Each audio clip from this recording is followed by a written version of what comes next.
Reseteo, con César Vidal y Lorenzo Ramírez.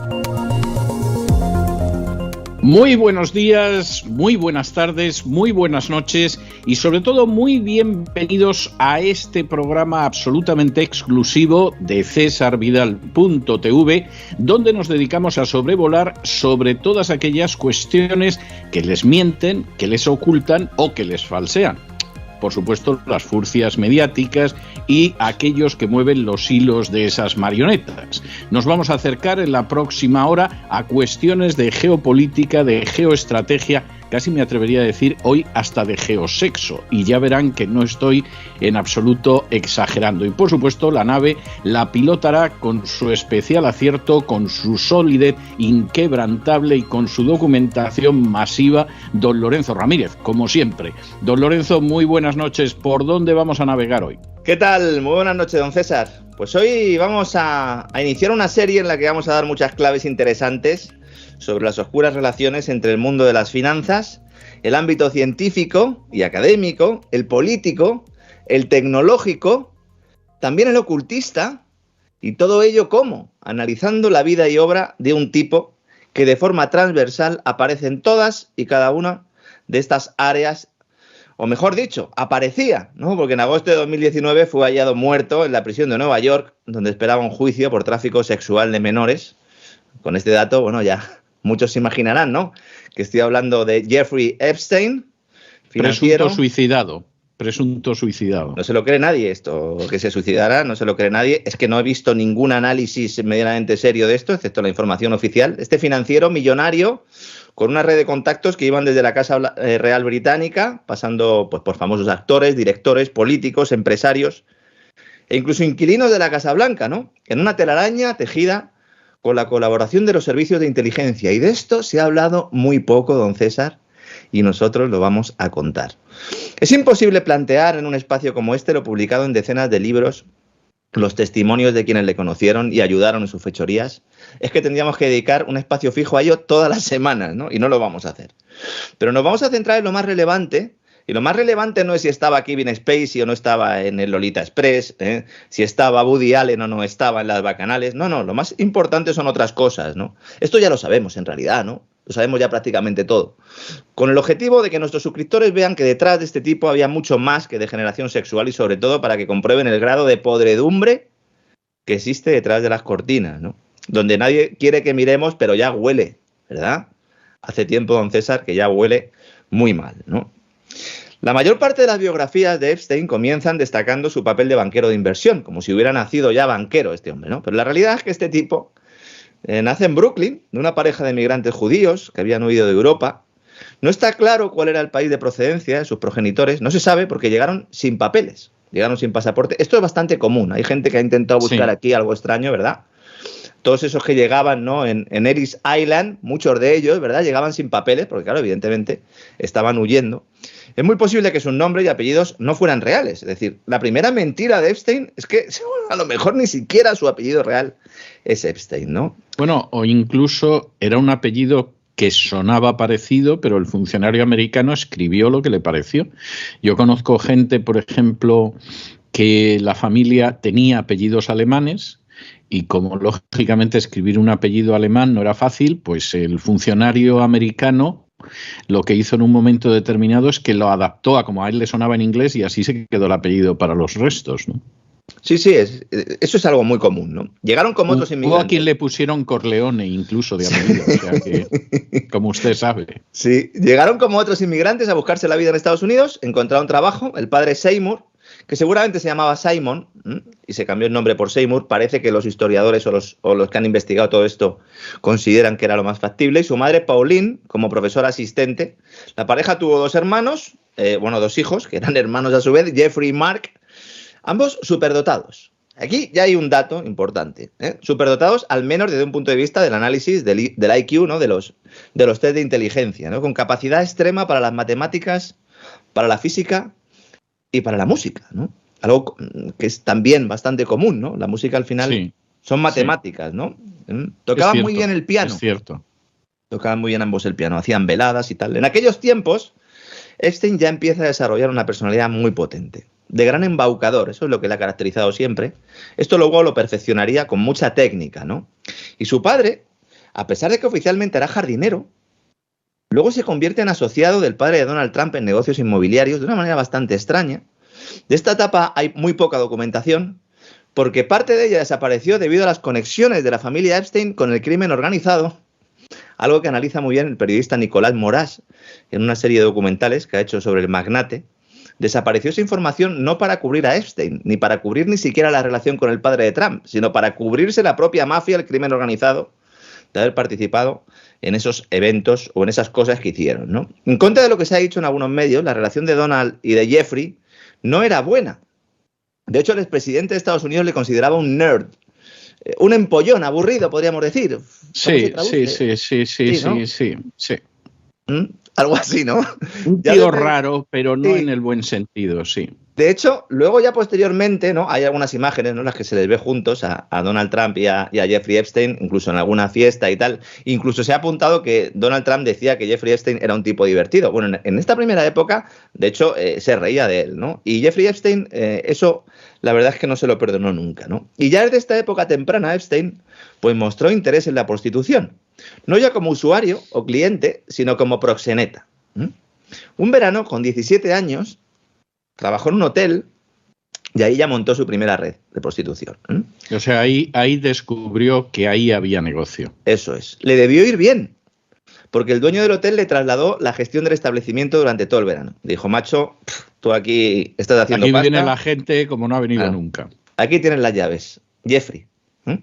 Poco después, tiene una importante discusión con su padre, con el que no se llevaba bien, y le echa de casa, ¿no?, yéndose a vivir a un pequeño piso de Queens, con una mano delante y otra detrás. O sea, vivía en un cuarto y allí le daba pasta su madre y su hermano cuando podían, contra el criterio del padre, ¿no? Y allí se pasa mucho tiempo leyendo, acudiendo a la biblioteca pública, formándose, pero no en las finanzas, sino en el ocultismo, la antropología, poniendo especial atención en la evolución de la sexualidad de las distintas civilizaciones. Es increíble, de las más de 2000 páginas de documentos judiciales emerge la imagen sórdida de un hombre que afirmó tener la necesidad biológica de mantener relaciones sexuales 3 veces al día. Este hombre lo que necesitaba era tratamiento, supongo que psiquiátrico inicialmente y luego algún tipo de tratamiento biológico, vamos. Sí, bueno, pues al final incluso ya lo iremos viendo, ¿no? Él no solo consideraba que no tenía ninguna patología, sino que los demás debíamos ser sus herederos, ¿no? Bien. Pasa mucho tiempo en soledad allí, finalmente decide matricularse en la universidad, en matemáticas, iba muy poco a clase, a pesar de lo cual aprueba todo, los exámenes. Ahí ya empieza a ser un líder social, chantajista diría más bien, ¿no?, con mucho carisma, y un día se harta, deja la carrera y consigue un trabajo como profesor de matemáticas en una prestigiosa escuela privada en Manhattan. Durante toda su vida ha falsificado su currículum, con lo cual tampoco era un problema.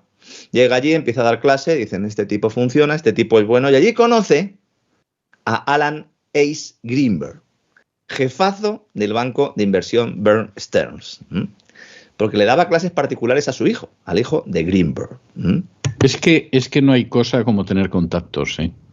Pues o sea, no veas... es la realidad. Y en una sociedad, vamos a ver, en una sociedad como la española, evidentemente es así, pero tienes ciertas limitaciones todavía.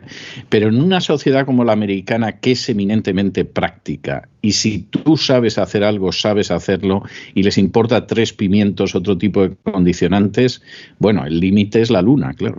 Efectivamente. Este banco, Bear Stearns, le sonará a muchos de nuestros amigos porque fue uno de los primeros en caer en la crisis subprime, acabando en manos de JP Morgan, el Rockefeller.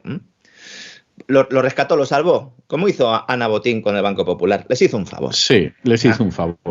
Les hizo un favor. Su negocio se basaba en titulizar hipotecas, hacer paquetitos y venderlas en el mercado, ocultando su verdadero riesgo de morosidad. Es decir, que Alan Greenberg era un pájaro de mucho cuidado, ¿no?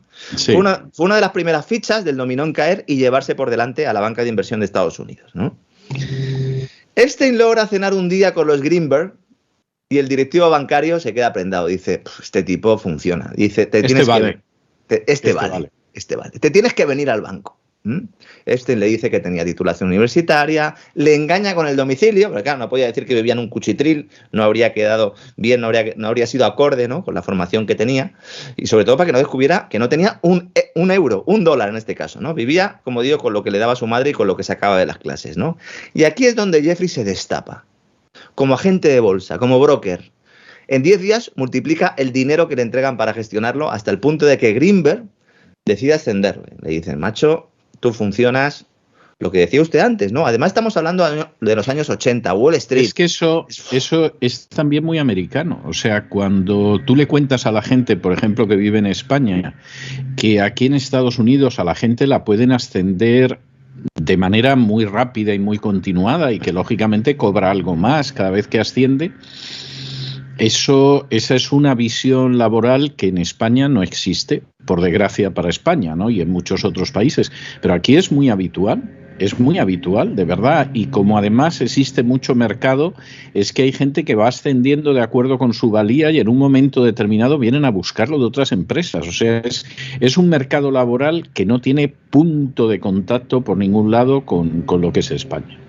Lo que pasa es que Greenberg, como perro viejo que era ya, dice, yo a este le pongo un detective, porque igual alguna me está colando, y le pone un detective, y el detective le sigue y le pillan, básicamente en todas las mentiras, ¿no? Y entonces le llama al despacho, tiene una conversación y en lugar de despedirle, se hacen amigos. Hombre, claro, porque se da cuenta que el chico vale. Es decir, si viviendo en un cuchitril da este partido y todo lo demás, hay que ver cómo lo hace, multiplica el dinero, tío, tú vales, yo te apoyo, ¿no? Se dice, algunos de los biógrafos de Greenberg dicen que lo que se dijo allí en ese momento, lo que le dijo Jeffrey Epstein, le dijo, si fuéramos monjas no nos dedicaríamos a la banca, ¿no? Bueno, es opinable también esto, ¿no? Pero es opinable, sí, porque hay monjas que se dedican a ese tipo de cosas, sí, con bastante éxito y bastante poca decencia, todo hay que decir. Exactamente, ¿no? ¿Qué pasó con Greenberg? Greenberg había descubierto el potencial del muchacho para hacer el mal. Sobre todo por lo que pasó después. No por lo del tema de los chantajes sexuales, que ya llegaremos, sino porque vio que era uno de los suyos. Greenberg también era un amante del ocultismo. Hablaba mucho con Epstein sobre esoterismo, sobre cábala, sobre magia. Ambos eran amigos de David Copperfield, personaje oscuro también, que la mayor parte de la gente no sabe. Estuvo metido en varios cenagales, además de hacer desaparecer la Estatua de la Libertad, hizo otras cosas menos confesables. Era un prestidigitador extraordinario, un mago extraordinario. Yo recuerdo que yo era muy jovencito cuando él empezó a aparecer y era impresionante. O sea, hay que reconocer que David Copperfield era algo impresionante y es un antes y un después en el ilusionismo, ¿no? Pero al mismo tiempo luego se ha ido sabiendo que el personaje era siniestro hasta la saciedad. También aparece en la lista, la famosa lista famosa. Claro. A ver, lo de la lista quiero hacer una precisión, porque claro, esto hay que dejarlo claro. Hay una lista que filtra Anonymous, el grupo de hackers, ¿no?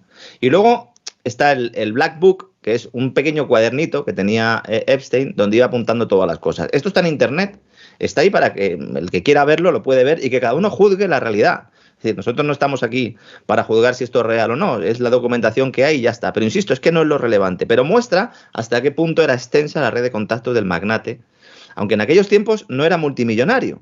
Pero la conexión con Bear Stearns fue determinante para impulsar su carrera, sobre todo después de que su jefe y amigo Greenberg le entregara la cuenta de un tipo llamado Edgar Bronfman.